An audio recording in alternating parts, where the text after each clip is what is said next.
Chapter 3. Conversations and Exhortations of Father Zossima. E. The Russian monk and his possible significance. Fathers and teachers, what is the monk? In the cultivated world, the word is nowadays pronounced by some people with a jeer, and by others it is used as a term of abuse, and this contempt for the monk is growing. It is true, alas, it is true that there are many sluggards, gluttons, profligates, and insolent beggars among monks. Educated people point to these. You are idlers, useless members of society. You live on the labour of others. You are shameless beggars. And yet, how many meek and humble monks there are, yearning for solitude and fervent prayer in peace. These are less noticed, or passed over in silence. And how surprised men would be if I were to say that from these meek monks, who yearn for solitary prayer, the salvation of Russia will come, perhaps once more. For they are in truth made ready in peace and quiet for the day and the hour, the month and the year. Meanwhile, in their solitude, they keep the image of Christ fair and undefiled, in the purity of God's truth, from the times of the fathers of old, the apostles and the martyrs. And when the time comes, they will show it to the tottering creeds of the world. That is a great thought. That star will rise out of the east. That is my view of the monk. And is it false? Is it too proud? Look at the worldly and all who set themselves up above the people of God. Has not God's image and his truth been distorted in them? They have science, but in science there is nothing but what is the object of sense. The spiritual world, the higher part of man's being, is rejected altogether, dismissed with a sort of triumph, even with hatred. The world has proclaimed the reign of freedom, especially of late, but what do we see in this freedom of theirs? Nothing but slavery and self-destruction. For the world says, you have desires, and so satisfy them, for you have the same rights as the most rich and powerful. Don't be afraid of satisfying them, and even multiply your desires. That is the modern doctrine of the world. In that they see freedom. And what follows from this right of multiplication of desires? In the rich, isolation and spiritual suicide. In the poor, envy and murder, for they have been given rights, but have not been shown the means of satisfying their wants. They maintain that the world is getting more and more united, more and more bound together in brotherly community, as it overcomes distance and sets thoughts flying through the air. Alas, put no faith in such a bond of union. Interpreting freedom as the multiplication and rapid satisfaction of desires, men distort their own nature, for many senseless and foolish desires and habits and ridiculous fancies are fostered in them. They live only for mutual envy, for luxury and ostentation. To have dinner visits, carriages, rank, and slaves to wait on one is looked upon as a necessity, for which life, honour, and human feeling are sacrificed, and men even commit suicide if they are unable to satisfy it. We see the same thing among those who are not rich, while the poor drown their unsatisfied need and their envy in drunkenness. But soon they will drink blood instead of wine. They are being led on to it. I ask you, is such a man free? I knew one champion of freedom who told me himself that, when he was deprived of tobacco in prison, he was so wretched at the privation that he almost went and betrayed his cause for the sake of getting tobacco again. And such a man says, I am fighting for the cause of humanity. How can such a one fight? What is he fit for? He is capable, perhaps, of some action quickly over, but he cannot hold out long.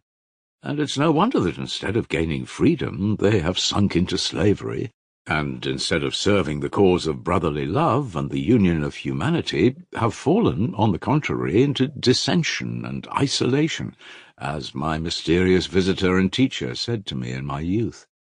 And therefore, the idea of the service of humanity, of brotherly love and the solidarity of mankind, is more and more dying out in the world, and indeed this idea is sometimes treated with derision, for how can a man shake off his habits? What can become of him if he is in such bondage to the habit of satisfying the innumerable desires he has created for himself? He is isolated, and what concern has he with the rest of humanity? They have succeeded in accumulating a greater mass of objects, but the joy in the world has grown less. The monastic way is very different. Obedience, fasting, and prayer are laughed at, yet only through them lies the way to real, true freedom. I cut off my superfluous and unnecessary desires. I subdue my proud and wanton will, and chastise it with obedience, and with God's help I attain freedom of spirit, and with it spiritual joy. Which is most capable of conceiving a great idea and serving it, the rich in his isolation, or the man who has freed himself from the tyranny of material things and habits? The monk is reproached for his solitude. You have secluded yourself within the walls of the monastery for your own salvation, and have forgotten the brotherly service of humanity. But we shall see which will be most zealous in the cause of brotherly love.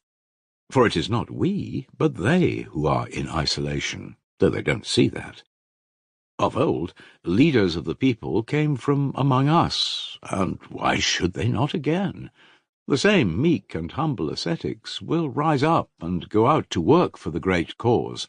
The salvation of Russia comes from the people, and the Russian monk has always been on the side of the people. We are isolated only if the people are isolated. The people believe as we do, and an unbelieving reformer will never do anything in Russia, even if he is sincere in heart and a genius. Remember that. The people will meet the atheist and overcome him, and Russia will be one and orthodox. Take care of the peasant and guard his heart. Go on educating him quietly. That's your duty as monks, for the peasant has God in his heart.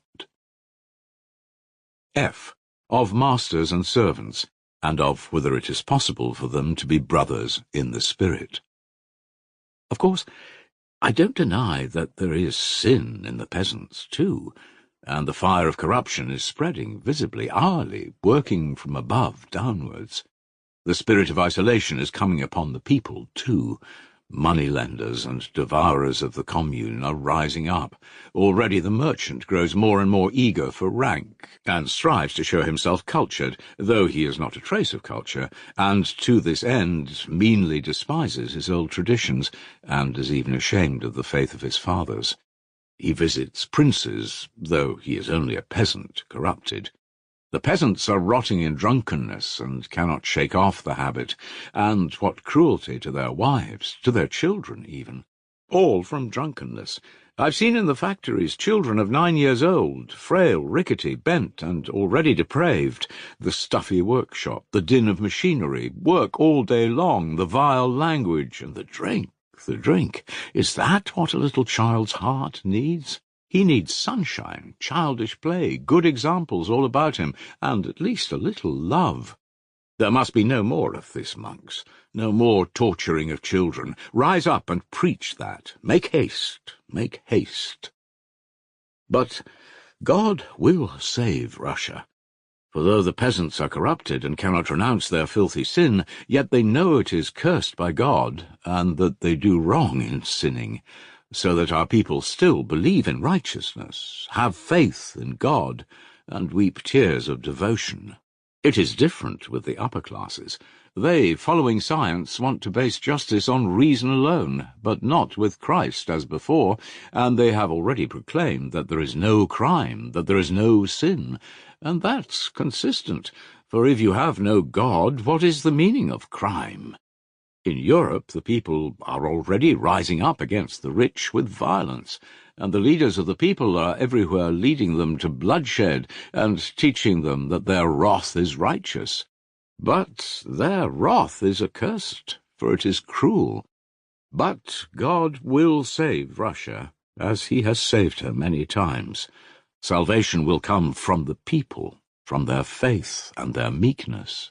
Fathers and teachers, watch over the people's faith, and this will not be a dream. I've been struck all my life in our great people by their dignity, their true and seemly dignity.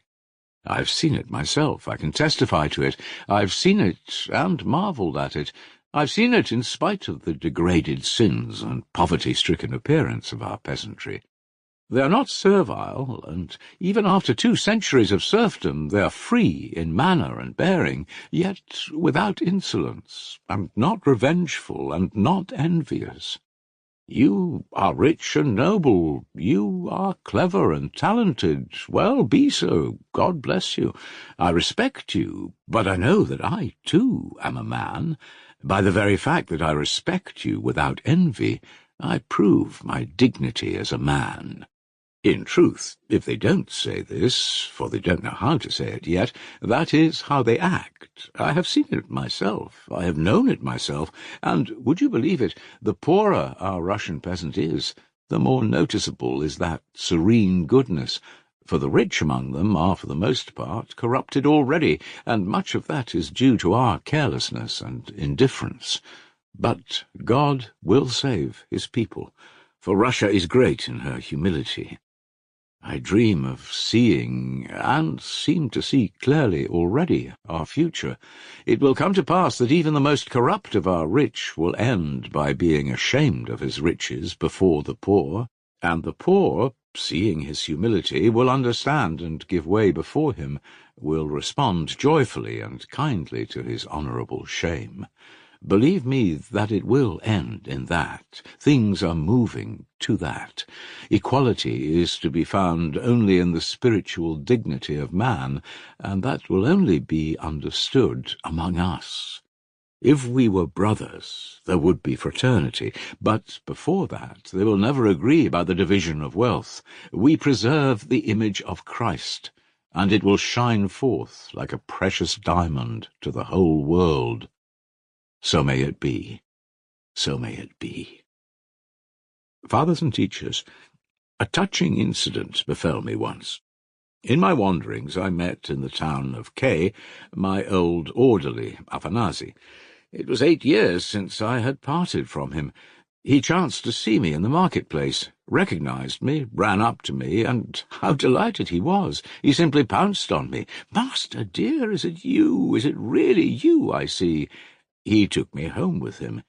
He was no longer in the army. He was married and already had 2 little children. He and his wife earned their living as costermongers in the marketplace. His room was poor, but bright and clean. He made me sit down, set the samovar, sent for his wife, as though my appearance were a festival for them.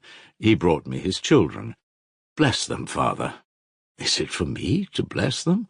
I'm only a humble monk. I will pray for them. And for you, Afanasy Pavlovitch, I have prayed every day since that day, for it all came from you," said I. And I explained that to him as well as I could. And what do you think?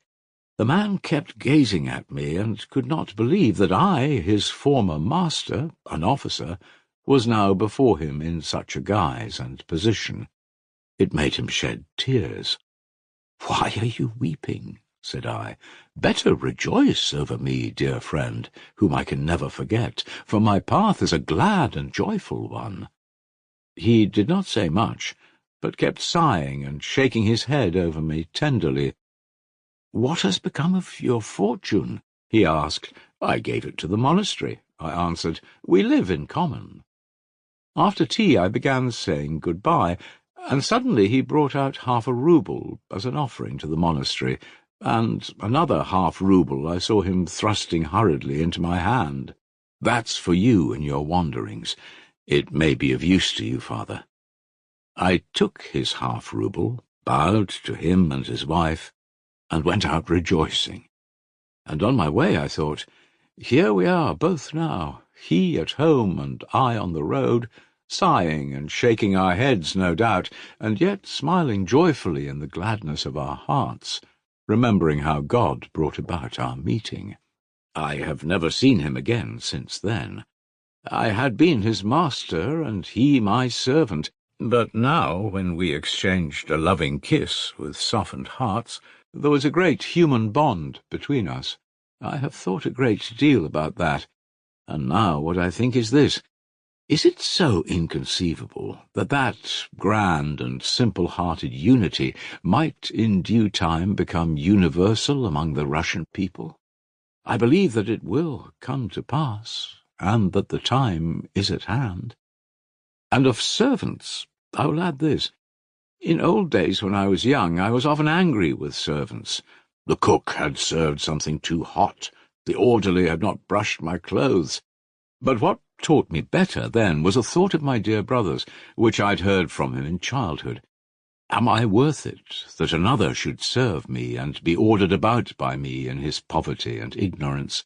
And I wondered at the time that such simple and self-evident ideas should be so slow to occur to our minds.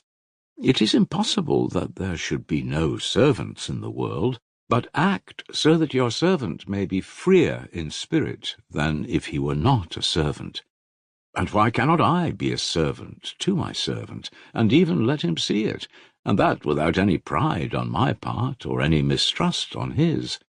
Why should not my servant be like my own kindred, so that I may take him into my family and rejoice in doing so?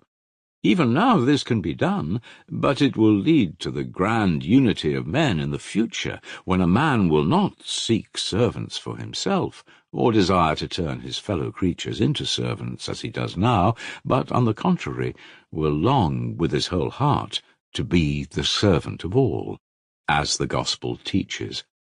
And can it be a dream that, in the end, man will find his joy only in deeds of light and mercy, and not in cruel pleasures, as now, in gluttony, fornication, ostentation, boasting, and envious rivalry of one with the other? I firmly believe that it is not, and that the time is at hand. People laugh and ask, when will that time come, and does it look like coming? I believe that with Christ's help we shall accomplish this great thing. And how many ideas there have been on earth in the history of man which were unthinkable 10 years before they appeared. Yet when their destined hour had come, they came forth and spread over the whole earth. So it will be with us, and our people will shine forth in the world, and all men will say, the stone which the builders rejected has become the cornerstone of the building. And we may ask the scornful themselves, if our hope is a dream, when will you build up your edifice and order things justly by your intellect alone, without Christ? If they declare that it is they who are advancing towards unity, only the most simple-hearted among them believe it, so that one may positively marvel at such simplicity. Of a truth, they have more fantastic dreams than we. They aim at justice, but, denying Christ, they will end by flooding the earth with blood. For blood cries out for blood, and he that taketh up the sword shall perish by the sword. And if it were not for Christ's covenant, they would slaughter one another down to the last 2 men on earth. And those 2 last men would not be able to restrain each other in their pride, and the one would slay the other, and then himself.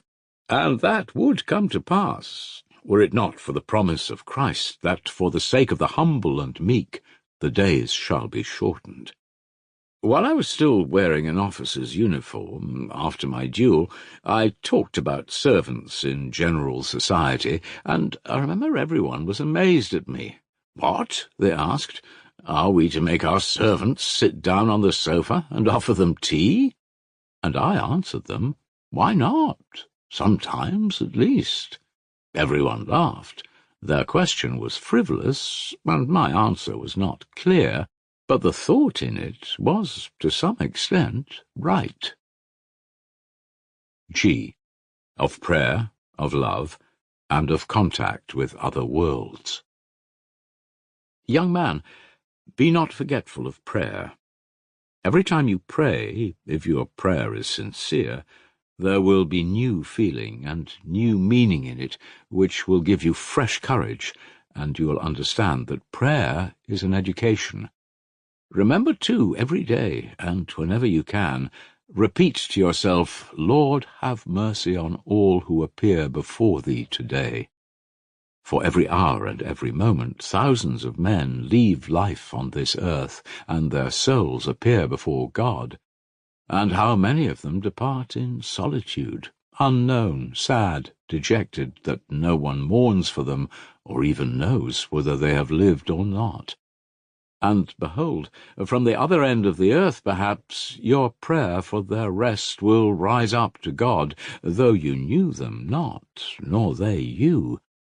How touching it must be to a soul standing in dread before the Lord to feel at that instant that for him too there is one to pray, that there is a fellow creature left on earth to love him too. And God will look on you both more graciously, for if you have had so much pity on him, how much will he have pity who is infinitely more loving and merciful than you, and he will forgive him for your sake.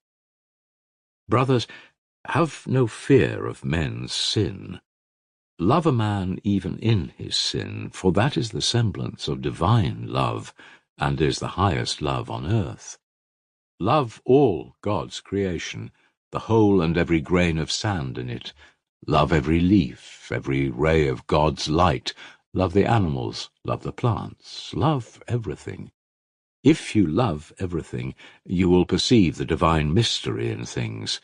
Once you perceive it, you will begin to comprehend it better every day, and you will come at last to love the whole world with an all-embracing love. Love the animals. God has given them the rudiments of thought and joy untroubled. Do not trouble it. Don't harass them. Don't deprive them of their happiness. Don't work against God's intent. Man, do not pride yourself on superiority to the animals. They are without sin, and you, with your greatness, defile the earth by your appearance on it, and leave the traces of your foulness after you. Alas, it is true of almost every one of us. Love children especially, for they too are sinless, like the angels. They live to soften and purify our hearts, and, as it were, to guide us. Woe to him who offends a child. Father Anfim taught me to love children. The kind, silent man used often on our wanderings to spend the farthings given us on sweets and cakes for the children. He could not pass by a child without emotion. That's the nature of the man. At some thoughts one stands perplexed, especially at the sight of men's sin, and wonders whether one should use force or humble love. Always decide to use humble love. If you resolve on that once for all, you may subdue the whole world. Loving humility is marvellously strong, the strongest of all things, and there is nothing else like it. Every day and every hour, every minute, walk round yourself and watch yourself, and see that your image is a seemly one. You pass by a little child. You pass by, spiteful, with ugly words, with wrathful heart. You may not have noticed the child, but he has seen you, and your image, unseemly and ignoble, may remain in his defenceless heart. You don't know it, but you may have sown an evil seed in him, and it may grow, and all because you were not careful before the child, because you did not foster in yourself a careful, actively benevolent love. Brothers, love is a teacher, but one must know how to acquire it, for it is hard to acquire. It is dearly bought. It is won slowly by long labour, for we must love not only occasionally, for a moment, but forever. Everyone can love occasionally, even the wicked can. My brother asked the birds to forgive him. That sounds senseless, but it is right, for all is like an ocean. All is flowing and blending. A touch in one place sets up movement at the other end of the earth. It may be senseless to beg forgiveness of the birds, but birds would be happier at your side, a little happier anyway, and children and all animals, if you were nobler than you are now. It's all like an ocean, I tell you. Then you would pray to the birds too. consumed by an all-embracing love in a sort of transport, and pray that they too will forgive you your sin. Treasure this ecstasy, however senseless it may seem to men. My friends, pray to God for gladness. Be glad as children, as the birds of heaven, and let not the sin of men confound you in your doings. Fear not that it will wear away your work and hinder its being accomplished. Do not say, sin is mighty, wickedness is mighty, evil environment is mighty, and we are lonely and helpless, and evil environment is wearing us away and hindering our good work from being done. Fly from that dejection, children. There is only one means of salvation. Then take yourself and make yourself responsible for all men's sins. That is the truth, you know, friends, for as soon as you sincerely make yourself responsible for everything and for all men, you will see at once that it is really so, and that you are to blame for everyone and for all things. But throwing your own indolence and impotence on others, you will end by sharing the pride of Satan and murmuring against God.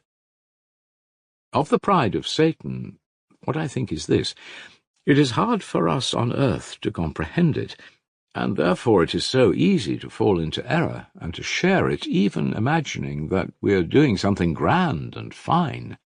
Indeed, many of the strongest feelings and movements of our nature we cannot comprehend on earth. Let not that be a stumbling block, and think not that it may serve as a justification to you for anything. For the eternal Judge asks of you what you can comprehend and not what you cannot. You will know that yourself hereafter, for you will behold all things truly then, and will not dispute them. On earth, indeed, we are, as it were, astray, and if it were not for the precious image of Christ before us, we should be undone and altogether lost, as was the human race before the flood. Much on earth is hidden from us, but to make up for that we have been given a precious mystic sense of our living bond with the other world, with the higher heavenly world, and the roots of our thoughts and feelings are not here, but in other worlds. That is why the philosophers say that we cannot apprehend the reality of things on earth. God took seeds from different worlds and sowed them on this earth, and his garden grew up, and everything came up that could come up, but what grows lives and is alive only through the feeling of its contact with other mysterious worlds. If that feeling grows weak, or is destroyed in you, the heavenly growth will die away in you.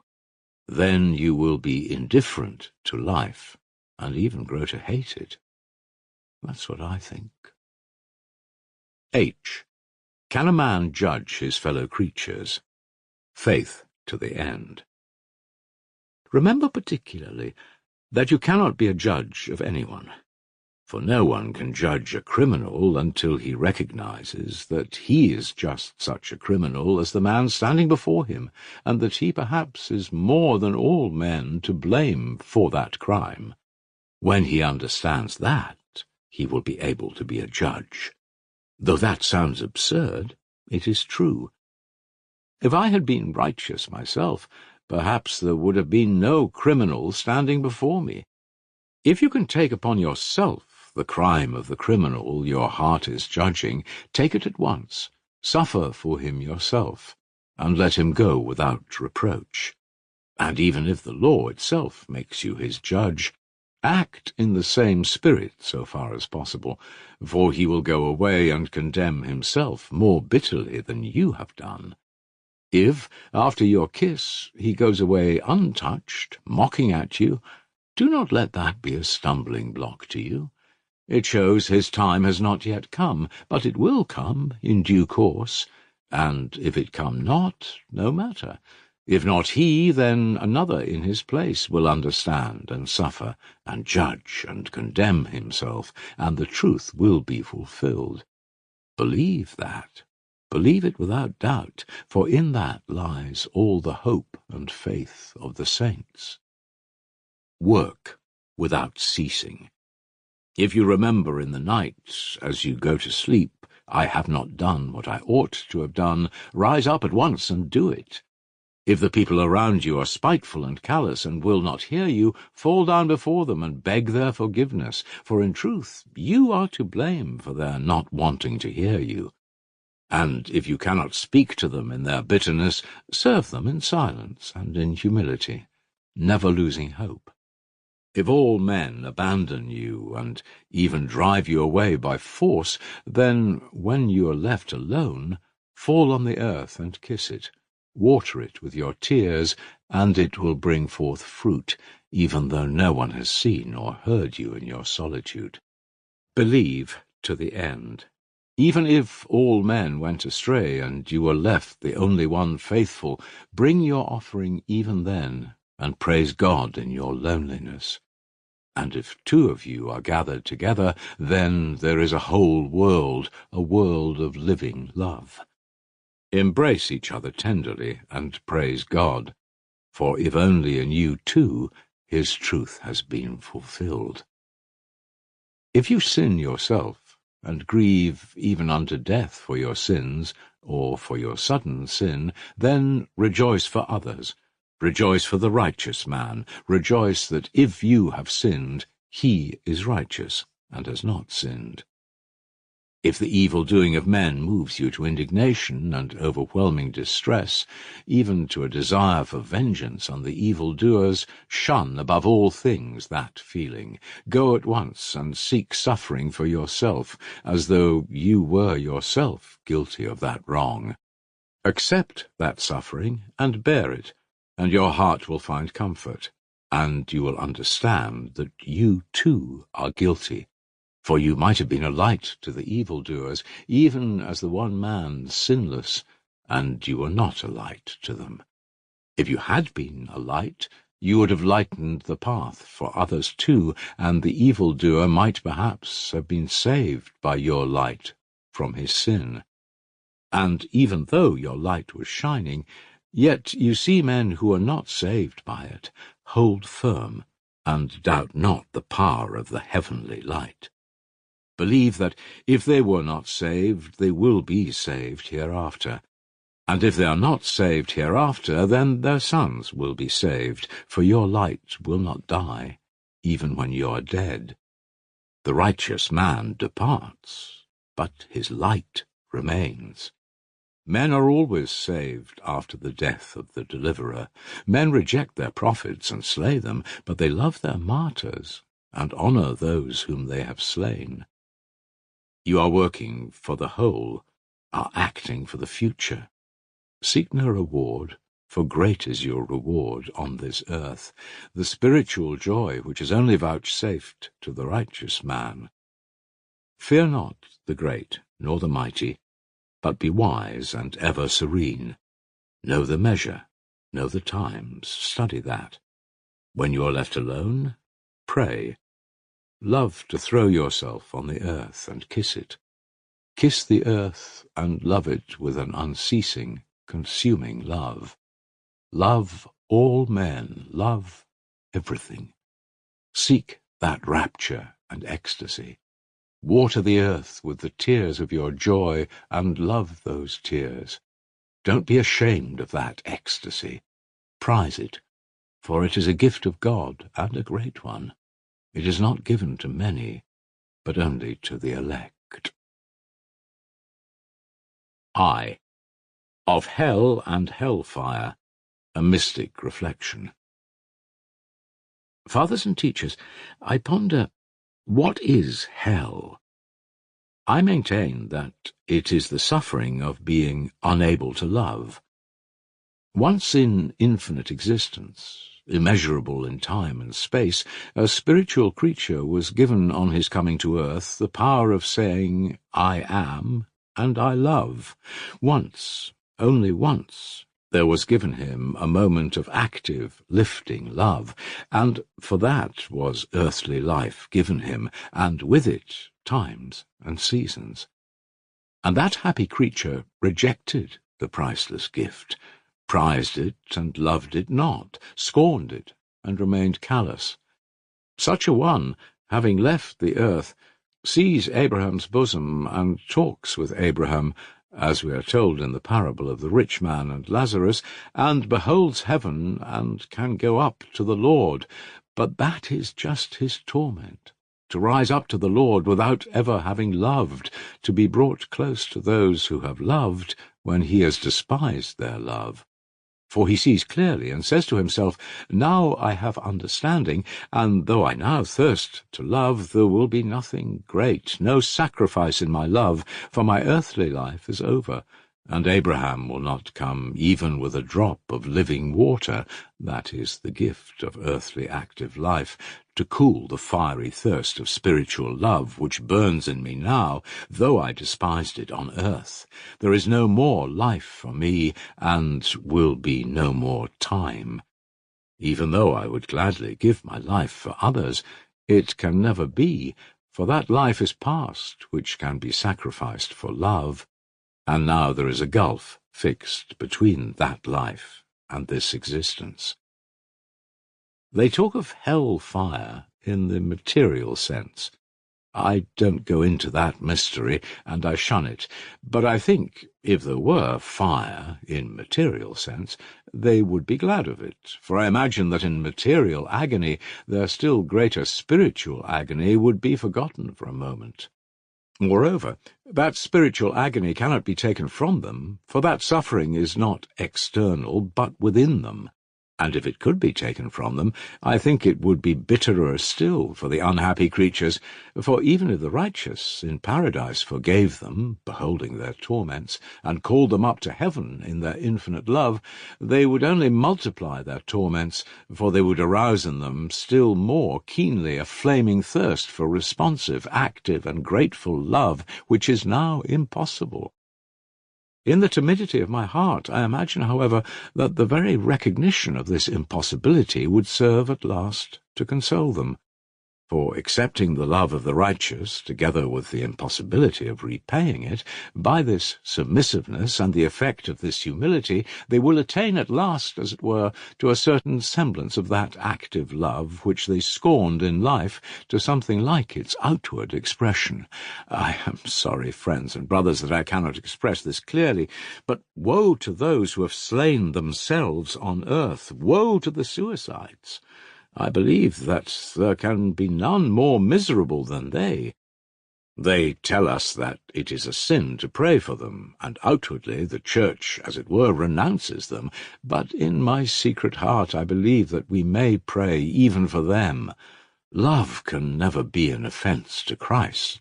For such as those I have prayed inwardly all my life, I confess it, fathers and teachers, and even now I pray for them every day. Oh, there are some who remain proud and fierce, even in hell, in spite of their certain knowledge and contemplation of the absolute truth. There are some fearful ones who have given themselves over to Satan and his proud spirit entirely. For such, hell is voluntary and ever-consuming. They are tortured by their own choice, for they have cursed themselves, cursing God and life. They live upon their vindictive pride like a starving man in the desert, sucking blood out of his own body. But they are never satisfied, and they refuse forgiveness. They curse God who calls them. They cannot behold the living God without hatred, and they cry out that the God of life should be annihilated, that God should destroy himself and his own creation, and they will burn in the fire of their own wrath forever and yearn for death and annihilation. But they will not attain to death. Here, Alexei Fyodorovich Karamazov's manuscript ends. I repeat, it is incomplete and fragmentary. Biographical details, for instance, cover only Father Zossima's earliest youth. Of his teaching and opinions, we find brought together sayings evidently uttered on very different occasions. His utterances during the last few hours have not been kept separate from the rest, but their general character can be gathered from what we have in Alexei Fyodorovich's manuscript. The elder's death came in the end quite unexpectedly. For although those who were gathered about him that last evening realized that his death was approaching, yet it was difficult to imagine that it would come so suddenly.